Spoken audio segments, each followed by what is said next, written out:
think we can go ahead and get started. I'll just give a brief introduction and get out of the way here for Tom. My name is Kate Moore. I'm the Assistant Site Manager at the President James K. Polk State Historic Site. If you have not visited, we are located in Pineville, just off 485 near South Charlotte. We have a museum as well as 2 historic structures. We offer tours right now of those structures on Saturdays, but the museum's open Tuesday through Saturday, 9 to 5. So we hope you'll get a chance to stop by and visit us. Our speaker today is Mr. Tom Hanchett here, History Tom, as he said. And he's the former staff historian at the Levine Museum of the New South, and I believe still currently the official historian for the Charlotte-Mecklenburg Library. And he's going to be talking with us about his book, which originally this lecture was scheduled for last year, right when the newest edition was printed. And that new edition is a great one to pick up because we've got all of the maps back in color. That's correct. All beautiful in multicolor. Lots of those Sanborn maps just look so beautiful in a weird utilitarian way, I guess. But I'll go ahead and pass it off to you. As I mentioned, if you have any questions, you can put those in the chat, or we have the button there, the Q&A, it says, and that way you can kind of separate your question out from any chat going on, and that way we'll make sure that we see your question. So that's a good option if you have something you specifically want to ask Tom, and we'll have some time at the end as well if you have any last questions. So I'm going to turn off my video and hand it over to you, Tom. Good to see everybody. Thank you, Kate Moore. Thank you, Kyle Booker, who's the new interpreter at the Polk site. And I'm glad that they're getting ready to start some tours up again, live and in person. If you haven't been there, just south of Pineville in the southern rim of the greater Charlotte metro area, it is a great place to spend some time on a spring day. Let's see, a little bit about me. Came to Charlotte in 1981. I'm not from here originally. In that way, I'm very similar to probably many of you. This is a city of newcomers and a city that has been growing relentlessly ever since the railroads came in the 1850s. And I worked for Levine Museum of the New South, but before that I worked for the Historic Landmarks Commission and tried to understand why Charlotte became a big city, particularly in this New South period, the period after the Civil War, extending up into the present, some folks say. And out of that came this book called Sorting Out the New South City. And in the chat, I've put some links to get you to that and also to get you to other things that I've done over time. I really look forward to your questions. Post things in the chat, questions, comments, disagreements, anything. I've actually seen this presentation before, and it's a lot more fun for me if you have something to say. So go ahead and do that. What I'm going to do is we're going to be together for about an hour to noon-ish. What I'll do right now is go ahead and share my screen, and you'll see how messy my life is. And we'll make the slides the star of the show here rather than my face, which is a blessing, I think.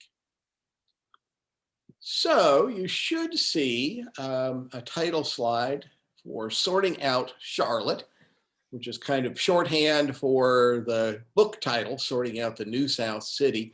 This notion of New South, Levine Museum of the New South, hope you've been there. The New South was what leaders in the South referred to as their hopes for the region in the wake of the Civil War. Before the Civil War, a whole lot of Southerners, white Southerners in particular, white well-to-do Southerners specifically, thought that farming was it. In fact, the South was going to win the Civil War because we were a farming region as opposed to having all these factories and cities, and well, they lost. And after the Civil War, the South works to reinvent itself as a region of cities and factories. And we've gone through multiple reinventions, from fields to factories to finance, from slavery to civil rights to well, segregation in the middle there. So those stories are wrapped up in this book. But for our purposes today, I want to focus on one thread that runs through the book, Sorting Out the New South City, which is a thread about segregation. When I wrote the first edition of this back in the 90s, history books have a certain life. There are very few that make it to a second printing. And at that point, I was kind of hopeful that with segregation as one of my themes, this book would be kind of irrelevant in 20, 30 years. Well, as we came up on the Republican convention coming to Charlotte, UNC Press said, still relevant. In fact, we're probably more interested today than we ever have been about how cities got segregated. So what I'm going to do is give you kind of the essence of the book. It claims to end in 1975 with the new preface. It now goes right up to the present, deals with immigration, gentrification, things like that as well. But the main thread is that segregation was created, which surprised me. When I came to Charlotte in '81, if you'd said segregation was created, I would have gone, no, this is a Southern city. Well, segregation did not exist early on in our history. It did not exist at the end of the Civil War. It did not exist at the end of Reconstruction. It was around 1900 that the trend toward segregation really takes hold, around 1900. What was going on around 1900? I had no idea. But that's what we're going to delve into today. And we're going to talk about segregation not as a given, because it wasn't. We're going to talk about segregation as something that was created. People made choices. Some of them were government choices, federal government, local government. A bunch of them were just ordinary people. And the choices were not only in 1900. They kind of layered one on top of another over time. In fact, some choices we're still making today. But the upshot is a situation in which we feel like separation is normal. That it's just what the market dictates, or it's just, people like to be with their own kind. Not true. People made choices. And in some ways that's really depressing. Probably as we get into the middle of this, it'll feel kind of depressing. It does for me, for sure. But the big point is that if people made choices that got us here, we are people and we can make different choices. So when I'm talking about segregation, I'm not just talking about racial and ethnic segregation. I'm also talking about economic segregation, which is a different thing. There's some overlap, there's a lot of interplay, but economic segregation is something we all know about, but we tend not to maybe think about it enough, I think. This is the crescent and wedge map. You seen the crescent and wedge map? This is Mecklenburg County. And by the way, if you're not in Mecklenburg, you don't know Mecklenburg very well, don't worry. I'm going to tell you a specific story about here, because I know here. But what I'm going to tell you is a Southern story. And in fact, in many ways, it's an American story. So Mecklenburg County, there really are kind of two counties when it comes to wealth. The wedge is the area down at the bottom of the screen here. I think you can see my cursor. You can see the wedge coming from Center City down to Myers Park, down to South Park Mall, down to Ballantyne. A great contrast with the crescent across the center of the county from the airport. Nobody lives there, that's why there's no color there. Johnson C. Smith University here, and over on the right, Central Avenue, which is where I live. So you have a crescent of people who are not particularly wealthy, and the wedge of people who often don't think of themselves as particularly wealthy, but kind of are. It's real easy to be in your bubble in Charlotte, to go to school, go to church, go to work, go to the gym, pretty much with people like yourself. And to kind of assume that, well, everybody's like me. In terms of income, there's a break maybe kind of around $45,000 a year. This is not scientific, but $45,000 a year down in the wedge, folks look at you like you're kind of poor.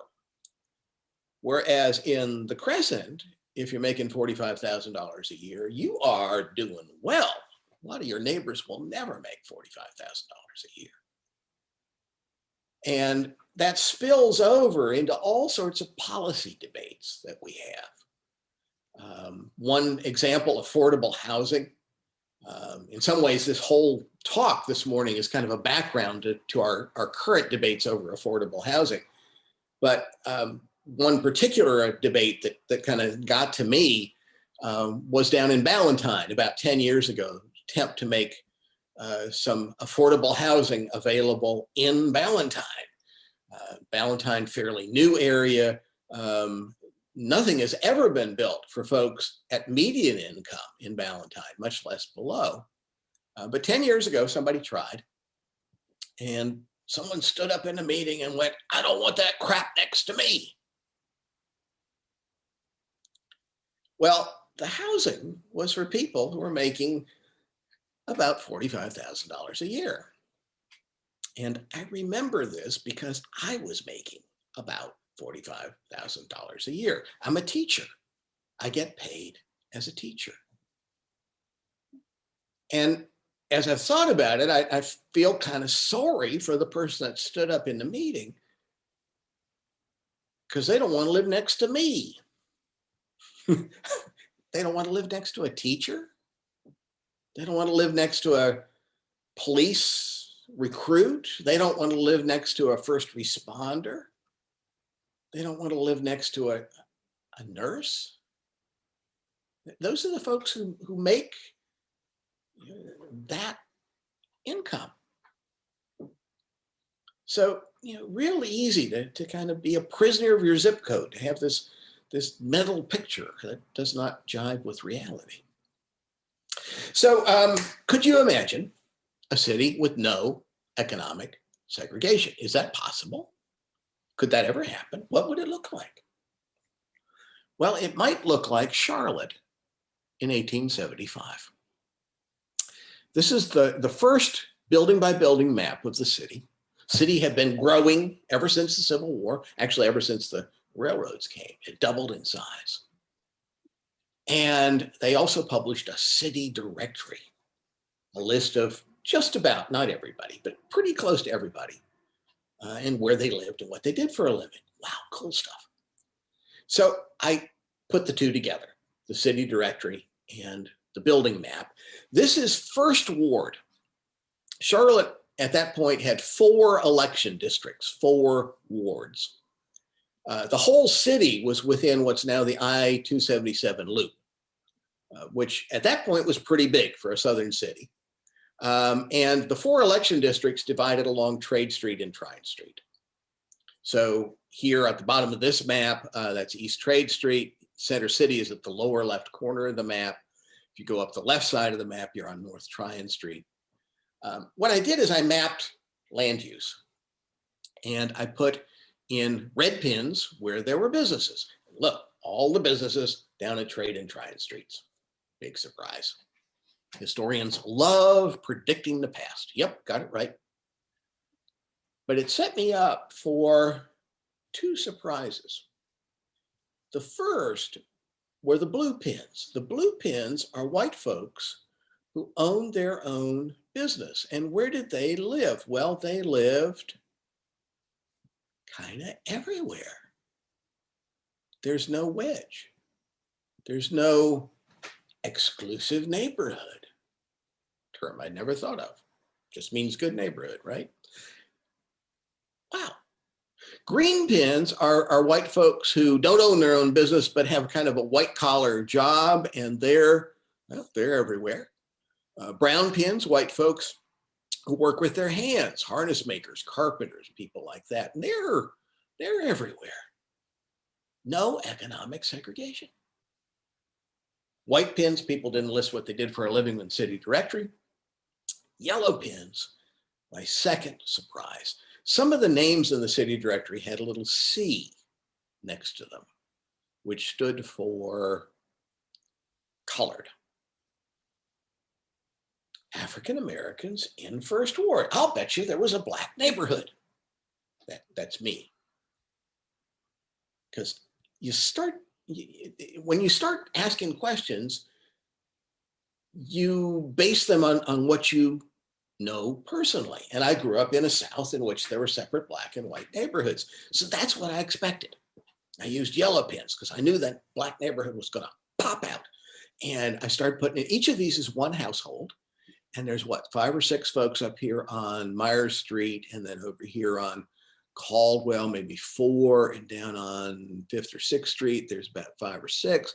But actually, African Americans lived on every single block of First Ward 10 years after the Civil War.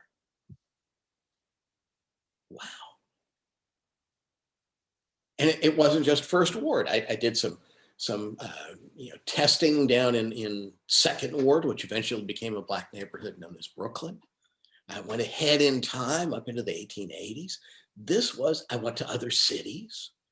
This was the pattern.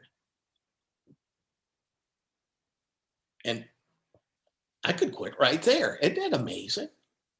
Isn't that liberating? I mean, this is a South that we had once upon a time. It makes the notion that we might bring ourselves together more possible. Happened before, could happen again. And in fact, I had been seeing this, but you see what you expect to see. I worked for Levine Museum of the New South all those years. Over here on the right, beyond where it says College Street, that's the museum. Across the street, an amazing African-American church. First United Presbyterian Church, built by its congregation, 1896. Beautiful, big building, one generation after slavery. Wow. And so I thought about that a lot, but it's only recently that I went, hey, a block away is Spirit Square, down at the bottom of that slide, which today is an entertainment facility, but back in the early 1900s, was the big white Baptist church. So you got a big black church, a big white church, a block apart. If those had been built when I was growing up, they would have been built on opposite sides of town. Racial attitudes change. Just because we treat each other a particular way now doesn't mean we always did, or that we always have to. And that's a big thing to say. And I'm still trying to grab hold of it myself. But so 1900, something's going on around 1900. What's going on around 1900? I apologize for showing this next slide. The White Supremacy campaign of 1898, 1900 is a piece of Carolina history, Southern history, American history that we don't talk about very much, but we should. let me give you some background on this white supremacy campaign. That's what the people involved in it called it. This is not the news media disrespecting these people with that label. They took that label proudly. Let me back up. Let me give you some economic context. Early 1890s, there was a depression. Not a nice little recession like we lived through 2008. Remember 2008? Could best be me. Has politics gotten uglier since 2008? That usually happens when there's economic hardship. Depression, 1890s, people lose their jobs, businesses close, your house is foreclosed. It's not my fault. I'm looking for somebody to blame. Not me. Well, that's one reaction. And we've seen that since 2008, I think. But another reaction is coming together for change. In the 1890s, that was something called the fusion movement here in North Carolina. African Americans, a lot of white folks voting together and winning, actually. Not all white folks. The men of property and standing, the guys up at the top of the economic pyramid, that's what they called themselves. Men of property and standing would never vote with formerly enslaved people. But a lot of folks did. And they started to change government to help the little guy. 1896, they won both houses of the state legislature. They won the governor's chair, won a lot of local races as well. And there was a backlash. How dare you take government out of the hands of the men who own the property and put it in the hands of those who are ignorant and own no property? That's the mayor of Charlotte, 1898. Charlotte Observer, which was very much on the side of the men of property, they were the advertisers, of course, said it was time to end the rule of Negroes and the lower class of whites. Split the fusion. Find what we would now call a wedge issue. Start reading the Charlotte Observer in 1898, and the leadership comes upon that issue. White supremacy is the issue. It's a headline in the Charlotte Observer. If you can get white folks to vote white, they will vote against their economic interest. You can get your power back. And so what happens in the late 1890s is in every possible way, this appeal to white supremacy, that's what they called it. This is the front page of the Raleigh News and Observer. Charlotte Observer had similar things, but this is the main newspaper of North Carolina at that point, and they had money for high tech, for pictures. And the pictures were powerful stuff. This is the front page of the Raleigh News and Observer, 1898. And a political cartoon on the front page. Well, a lot of us were illiterate, not stupid. We were farmers. We learned farming from our parents. We didn't learn it out of books. And so you go down to the general store, you might not buy the newspaper, you might not be able to read the newspaper, but there on the counter at the general store, it tells you who to blame. Negro rule. Now, in reality, there was no Negro rule. The 1890s, North Carolina, no political government had a Black majority. Even places like Wilmington, that was a majority Black population, white folks were still in control. But Negro rule, you can see it's laying waste to our great farming state. Look at the trees back there. Look at the ground. And he's got his foot on our ballot box and he's reaching out for our women and children who can't vote. Why are they in a political cartoon? Well, if you can mix sexual fear particularly for our children, into your appeal, you've got something powerful. And it worked.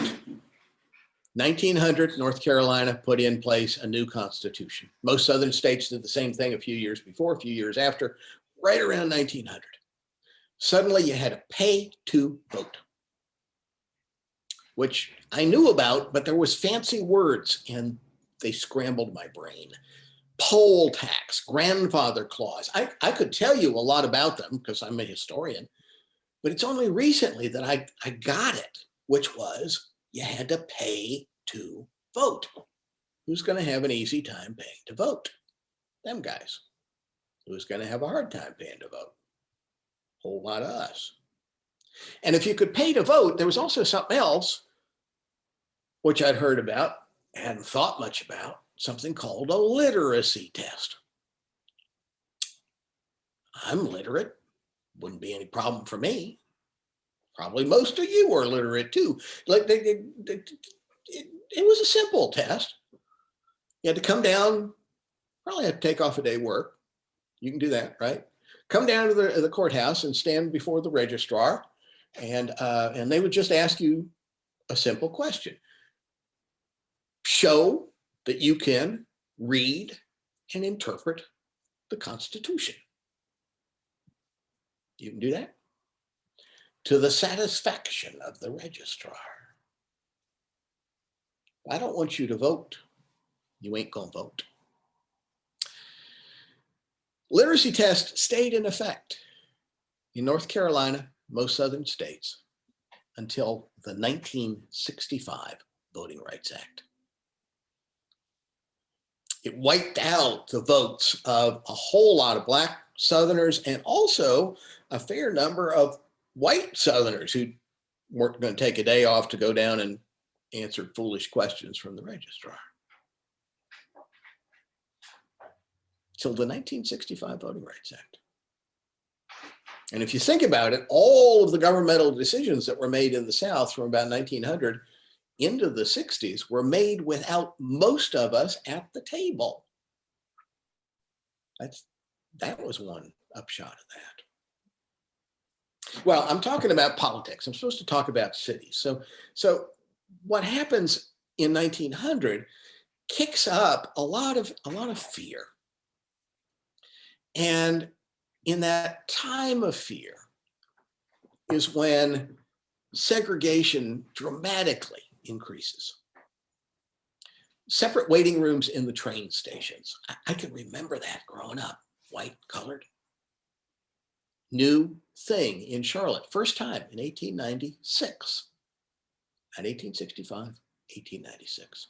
Streetcars, sit at the back of the streetcar, later the back of the bus. New North Carolina law in 1903. Down at the courthouse, you swear on a separate Bible in court. A separate Bible. That's a new thing, 1900. Out in the suburbs, including Plaza Midwood, where I live, new deed restrictions written right into the deed. This property shall be used only by members of the Caucasian race. Racial segregation written right into the deed. For a house costing not less than X number of dollars. Economic segregation written right into the deed. Exclusive neighborhoods. All of these neighborhoods around the center city were literally exclusive.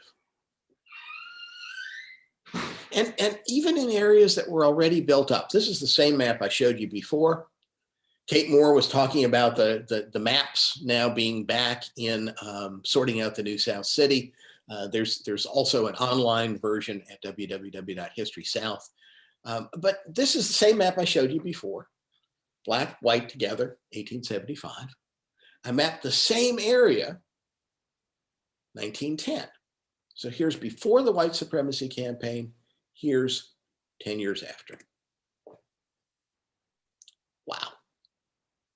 Yellow pins, Black folks, blue pins, white folks. Now, I don't want to give you a sense there's just one Black neighborhood surrounded by whites. It's more like a quilt, black neighborhood, white neighborhood, black neighborhood, white neighborhood. Isn't that amazing? Segregation is not natural. It's not normal. It didn't just happen. Wow. So I could quit there, but I got some more slides. I've got another 25 minutes. So let me take you through the 20th century and talk about how other decisions layered on top of the decisions around 1900. Some of those decisions, kind of commendable. I mean, African Americans getting forced out of the new neighborhoods around the edge of the city, build essentially a new neighborhood for themselves in the center city. Not just one, there's a bunch of black neighborhoods, but the biggest one with a black Main Street and a city within a city, really, was called Brooklyn. Now, if you haven't heard of Brooklyn, it was where the government center is today, right in the center city. We'll talk more about how that happened. But Brooklyn was a new thing in Charlotte, 1900. And it's the same moment in New York City that Brooklyn, the borough, comes into the city as kind of a city within a city. And so, African Americans getting pushed out of other areas, they create this walkable, diverse, economically diverse urban neighborhood. So amazing leaders. The guy on the upper right, that's J.T. Williams, Dr. J.T. Williams, one of the first licensed black physicians in the South. Also a entrepreneur. The Queen City Drug Company that he founded was still around just a few years ago. And a political leader up into the 1890s, elected alderman, and caught the eye of William McKinley, President of the United States, who named J.T. Williams from little old Charlotte as our top U.S. ambassador to Sierra Leone in Africa. Served there for about 10 years in a decade around 1900. J.T. Williams, when he came home, on the upper left, you can see the house that he built. At the far left there, this is Brevard Street back in the day. The church there, still around. J.T. Williams helped found that. That is Grace AME Zion Church. Business building in the distance there that he helped with. Also down and below Brevard Street, that was the Black Main Street. He was one of the investors in the professional building that you see in the middle there.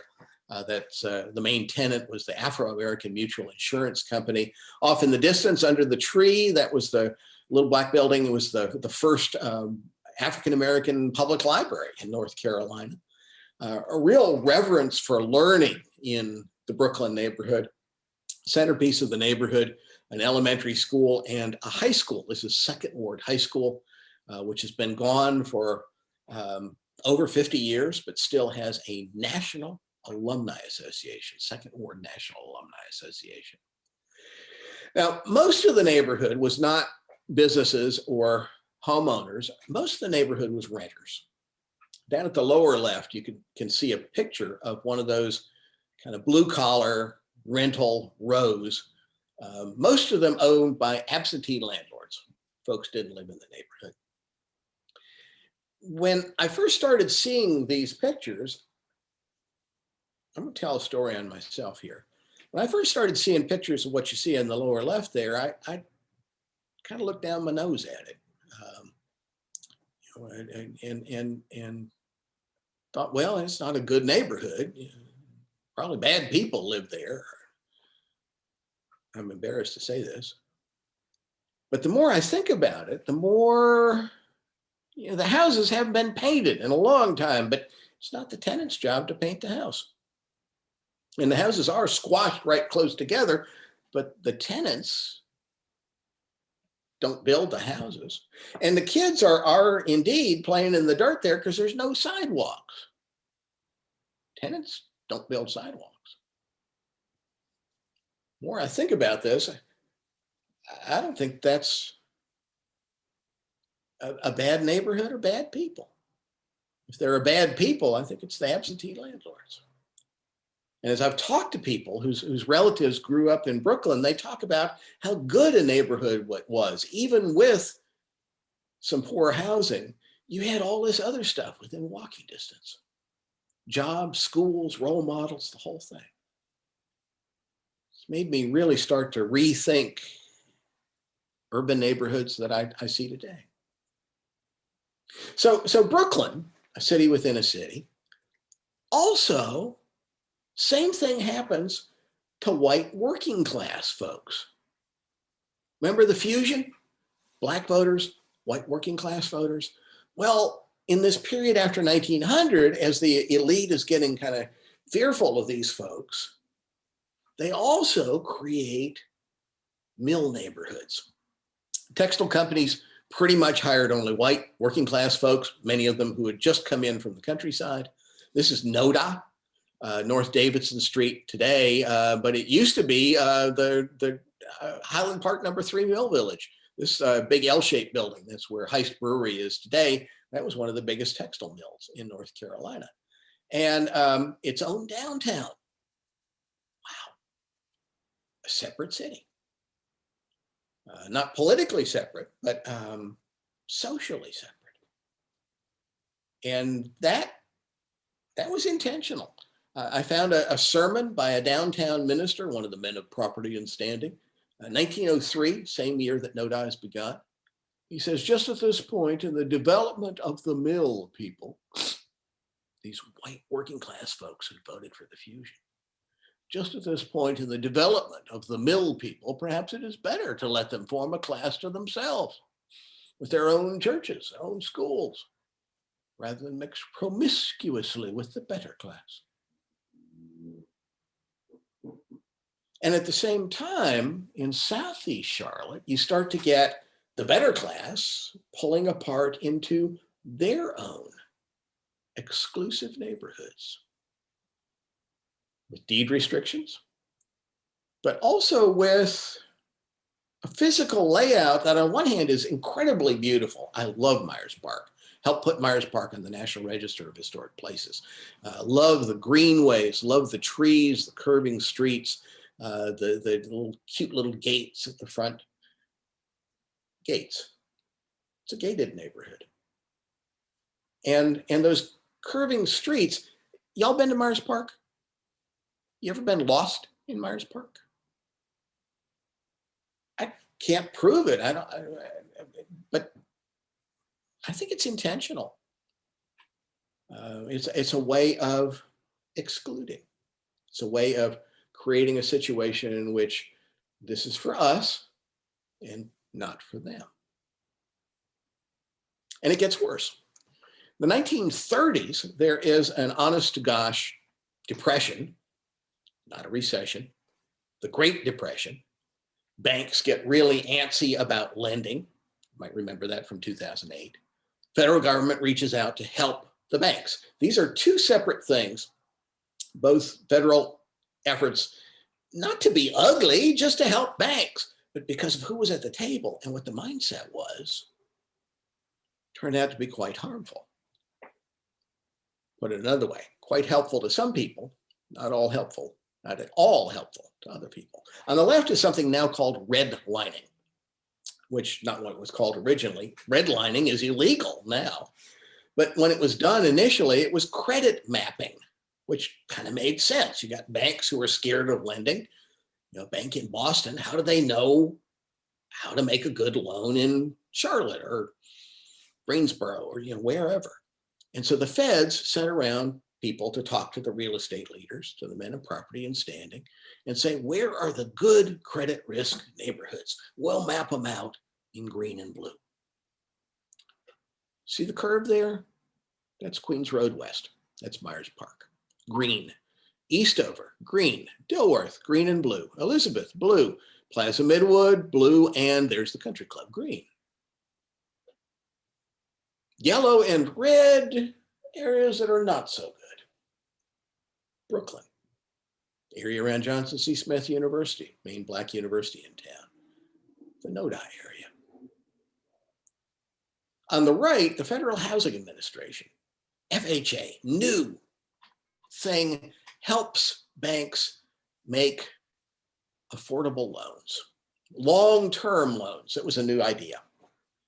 If you space out a loan over 20, 30 years, the payments get small enough so that my dad can afford a house. My dad came out of World War II, not much money, got an FHA mortgage. Wow, this is a new thing. Before that, you had about 50% down. You had to pay off your loan in 5 years. All of a sudden, my dad could afford a house. Yay, FHA. But the FHA didn't want to waste your tax money with this program. They wanted to invest in good neighborhoods. And so, what made a good neighborhood? They hired this scholar out of Chicago who did all these studies about what made a good neighborhood. And this is the ethnicity study. Most favorable ethnicities come first in the list. Those exerting the most detrimental effect appear last. Good groups: English, German, Scots, Irish, Scandinavians. Number 2, North Italians. Number 3, Bohemians or Czechoslovakians. And my dad's people were English and German. My mom's people were Bohemians. That's from part of Hungary. I'm not so sure that my dad got the loan just because he was a nice young man coming out of World War II. I think he fit these requirements.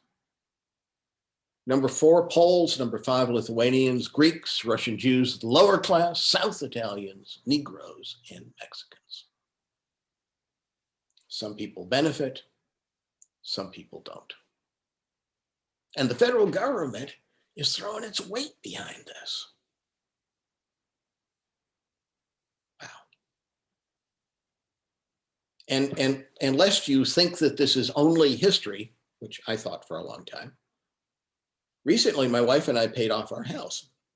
If you do that, one of these long-term loans, you know how much work that is. And so I did that work. My wife did a lot of it. But anyway, the way I got into my house was that my dad gave me a loan for part of the down payment, which he was able to do because he owned his own house. If he had been a Russian Jew of the lower class, or South Italian, or Negro, or Mexican, would he own his own house? Would I own my own house? This is something called intergenerational wealth accumulation. Public policy made that easy for some folks, hard for others. And it gets worse. In the 30s, you have redlining. In the 40s, there's zoning. And zoning, the idea of zoning is to protect single-family areas from undesirable influences. 1947, the green areas are single-family. Look where they all are. Pretty much the same areas, south and east, that had been redlined. And look at who gets the short end of the stick. This is Brooklyn. Remember Brooklyn? Business owners, renters, homeowners. Under redlining, Brooklyn all redlined. Under zoning, Brooklyn all industrial. In fact, there were no industries, but it was a signal to those absentee landlords that something better was coming along, and probably no need to paint those houses or anything, but keep making money off of them. But Center City is going to be redeveloped. And so you get these policies layering on top of each other, and it gets worse. In the 50s and 60s, there's federal money to tear down blight, to demolish slums, to accomplish urban renewal. Doesn't that sound great? Well, you know who's not at the table when they decide which neighborhoods are blighted? Yep. African-American folks, by and large, don't have much say. This is Brooklyn. 1960s, 1,000 families displaced, 200 businesses closed, most never reopened. That's how Brooklyn became the government center. So what you end up with is hypersegregation that seems normal. Hardly anybody remembers all of those decisions, and they happen in every city. Every city segregated. It must be normal. It's not. Can you see the wedge down at the bottom there? Can you see? It's a little harder to see the crescent. And that's where I want to go next. Got about 10 minutes. And questions, comments so far? Kyle or Kate, do we have anything in the chat that folks want me to address before I take us into, I think, a more hopeful part of the talk here? We do have a couple questions. One going all the way back to the beginning. Someone was wondering if you also use the census for determining those households and occupations and that sort of information. The census has just a deluge of information, and I have used it more recently on a particular block, the block where the Treelore House is. It's the block right next to Imaginon in First Ward. And what I have found is much deeper detail, but it exactly confirms what I found just using the city directories. That's one of the things that I'm also working on. I'm working on a history of affordable housing in Charlotte. And at some point, the detailed analysis of that one block, which had into the 1930s, had 30s, 40s, had both Black and white folks living in fairly close proximity still, because that was one of the older neighborhoods. Other question? And can you also mention again the name of the author of the 1930s ethnicity study? That's Homer Hoyt, H-O-Y-T, sociologist out of Chicago, and later the chief economist for the FHA. Well, that is it for the questions we have right now. Let's in the last few minutes here, hit the home stretch, and I want to talk about changes since this map. This is 1980. A lot has changed. You can see the wedge, you can kind of see the crescent, but let me talk about change, because sometimes we see the momentum of the past and we figure it's just a steamroller coming at us. There's nothing we can do about it. There is stuff. One of the things is changing federal policy. Civil rights movement did that. Martin Luther King's last big campaign got us the Fair Housing Act of 1968, said you cannot discriminate on the basis of race and ethnicity. We still kind of do, but not like we used to. Community Reinvestment Act said you got to rent, banks have to loan in every neighborhood. And if you look at the difference between the 1980 map and the crescent and wedge map, there actually are a lot of differences. The key ones are in areas developed since 1977, where there was a clean slate. We have a new pattern. Take a look at the green map, and when I came to Charlotte, I was told that people with money and choice would never live west of the center city. Y'all been down to Steel Creek recently? Wow. Lower left of the map, that is Steel Creek. And same thing north of town. That used to be a pretty undesirable area. That has changed in the last 30 to 40 years. And particularly places, Mallard Creek, this is the Mallard Creek area over by Concord Mills Mall. Keep an eye on that. So there's not one historically determined pattern when it comes to income. We've got a fair amount of play in the system. That's kind of cool. Same thing with race. Now, there are areas still that are predominantly white, areas that are predominantly Black, but there's a lot more mixing than there ever was, and particularly areas like East Charlotte. Over here, in 1960, the area along Central Avenue was 99% white. Today, the area over here, I live in it. I see it all the time. There are Black pockets and white pockets. There's a lot of intermingling. But basically, the Central Avenue corridor looks like Charlotte. black and white. Same thing with Steel Creek, black and white. Same thing with the Mallard Creek area, black and white. And immigrants. We had almost no immigrants as recently as 1990. Less than 1% of us were foreign born. Now it's 15, 20%. Where are immigrants living? Well, they're living all over the city. Any place they can afford to buy or rent, that's where they are. There's not one immigrant neighborhood. Yes, Central Avenue, where I live, has a lot of immigrants. Anything that's dark orange is heavily immigrant, at least 35% immigrant. And so you're seeing that along Central Avenue, but you're also seeing it in Mallard Creek. You're also seeing it in Ballantyne. So this separate city is kind of melting away, even though we might not realize that. Economic mingling, more common than you might think, particularly in older neighborhoods. This is the area along Central Avenue. You can see a mix of housing types, rental, non-rental. And that's one of the reasons why it is a really good place, Central Avenue is, for new businesses to start. All sorts of new businesses have started along Central Avenue, from Harris Teeter and Family Dollar back in the day to businesses like what you see here. Folks literally coming from around the world, finding good traffic flow and cheap rental spaces and lots of different customers. Mexico on the upper left, El Salvador on the upper right.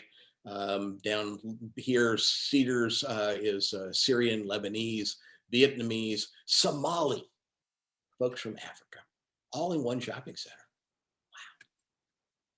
And that is really who we are today. Most of the folks on this call are very much interested in history. And I commend folks who go back to our roots as a community, back to places like the Polk site. But as you drive to the Polk site in Pineville, check out Polk Street, which is heavily international. And that's the newest Charlotte. As of 2010, we are no longer majority white. Now, white folks, there are more white folks than anybody else. Second largest ethnic racial group, native born Black folks. Pretty close to a quarter of us. You add to that people of color from other parts of the world, and it's just over 50%. And it has not slowed down the desirability of this area, as you know. People coming here every day from all over the US and from all around the world. So let me stop there. And what we see is change. History tells us that cities are change machines. And right at the moment, we are making history. And so the kind of choices that we make in terms of where we live, where we shop, where we send our kids to school, those will help shape the path ahead. So I'll stop there. And last questions, comments? We have one question here just came through. I'm going to stop the share so that I can see those if they come up on screen. One question. Got what impact do you think the light rail is going to have on this in the future? What's going on right now is hard for a historian to get a hold of. I'm good at predicting the past. I'm not really good at predicting the future. Over a long period of time, the more fixed rail public transit you have, the more that development follows that. And so you get a wave of big, new, intense stuff along light rail. But over the long period, that kind of mellows out as places get built and get initially paid for. They tend to get more affordable. So, over time, someplace like Central Avenue or South Boulevard that used to be, very intensely new and unaffordable to a lot of us becomes more affordable. I think the same thing will happen with light rail. I think ecologically, we need to have those kind of transit options.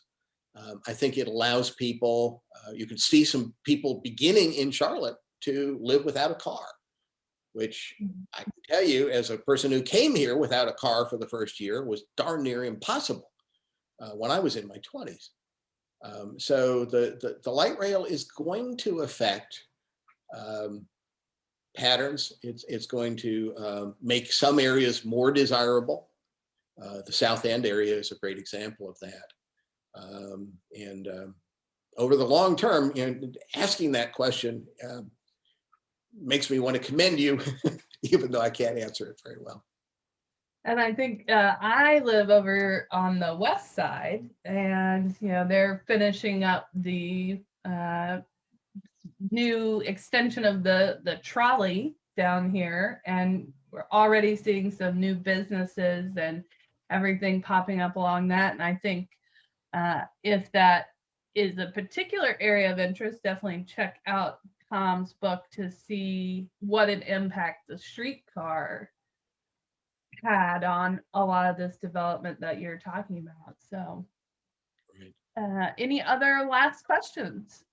We have one more here.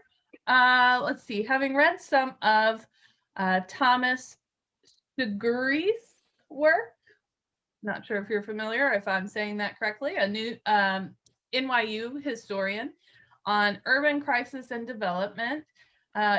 This person is wondering what your thoughts and perspectives are on how Charlotte has followed similar patterns to maybe more urban areas or northern areas, or whether it's kind of unique to Charlotte. The book that folks are talking about is a book called Roots of the Urban Crisis, which is by a very much a brother historian, somebody my age who I met at conferences, who I said, that guy's got a lot on the ball. He won the Bancroft Prize, which is usually the elder statesperson in the history profession wins that for the grand work of their career each year. Roots of the Urban Crisis was about Detroit, and it was about a lot of the things that I talk about in Charlotte. And Shugru, S-U-G-R-U-E, Shugru, read that book. I recently reread it. Another possible book to read is called The Color of Law, which is a New York Times bestseller, extraordinarily readable, about all of these are about how segregation has been layered into our systems. And the North is somewhat different because it had so many immigrants early on. And so when you're looking for people to blame, immigrants get the brunt of that. And so there's a lot of anti-immigrant stuff going on in the late 19th century that in many ways is the same kind of thing that's going on here as anti-Black. There's recently a study of Minneapolis that found restrictive deed covenants hitting Minneapolis right around 1900, same time as here. So there are indeed differences, but I've had folks, I'm born in Chicago, so my friends from up north, sometimes friends from up north say, well, we never had that up north. When they look at how the South has handled issues of race and economic inequality, yes, you did. You may not have had separate white and colored water fountains, but the patterns that are built into our city structures, it's a national thing. And it's part of what we're pushing back against today. It's part of the reason why unequal policing is possible in situations in which you have separate jurisdictions, separate separation makes it easier to be unequal in so many ways. All right. Any last questions for Tom? We will be, we mentioned it in the chat, but we will be posting this to our YouTube. So if you have anybody who came to mind that you think would enjoy it, they can go back and watch that. And we'll include some of the links that we've included in chat. We'll include those in the description for the video. Not seeing anything else coming through, so thank you for joining us, Tom. Always a pleasure. Hopefully, as we get back to a more quote unquote normal schedule of things, hopefully we'll also get to see a bit of Tom's other talent behind him there. He's also a musician whose band has played at the site before and hopefully will again. Thank you to all of our attendees. I see several of our board members or former board members. So thank you guys, and some new names. So if you haven't been to the site, hopefully you get a chance to come out and visit, and enjoy the rest of your weekend. Thank you all. Thank you so much. Thank you, Kyle.